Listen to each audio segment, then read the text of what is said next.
Good මෝනින්. මම පුංචි කතාවක් කියන්න. අහගෙන ඉන්නවද? දුප්පත්කම කියන්නේ අපි අරන් එන දෙයක් නේද?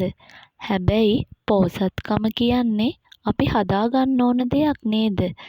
හැමදාම දුප්පත් කියන ලේබල් එක ගහගෙන ඉන්න ඕන නෑ නේද? අපිටත් පුළුවන් පෝසත් කියන ලේබල් එක ගහගන්න.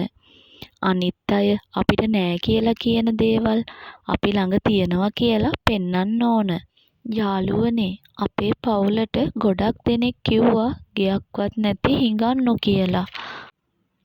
අපිට ඒ නෑ කියපු දේවල් හදාගන්න මහන්සි වෙන ගමන් ඉන්නේ. දන්නවද යාළුවනේ, දුප්පත් පෝසත් කියලා ඇයි මනුෂ්‍ය වර්ග දෙකකට බෙදන්නේ? ඒ වගේම ඇයි පහත් කරන්නේ?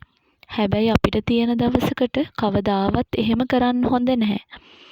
දැන් යාළුවනේ, මගේ හස්බන්ඩ් මගේ පුතාටයි මටයි ආස කරන හැම දෙයක්ම අරන් දෙනවා.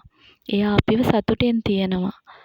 අපි මතක් කරන්න කැමතිම නැති අතීත කාලයක් අපිටත් තිබ්බා.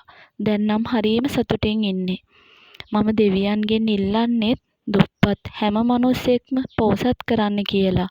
මොකද ඒ කටුකත්වය මම දන්න නිසා. යාළුවනේ, අදට මම නවතින්නම්. බායි යාළුවනේ.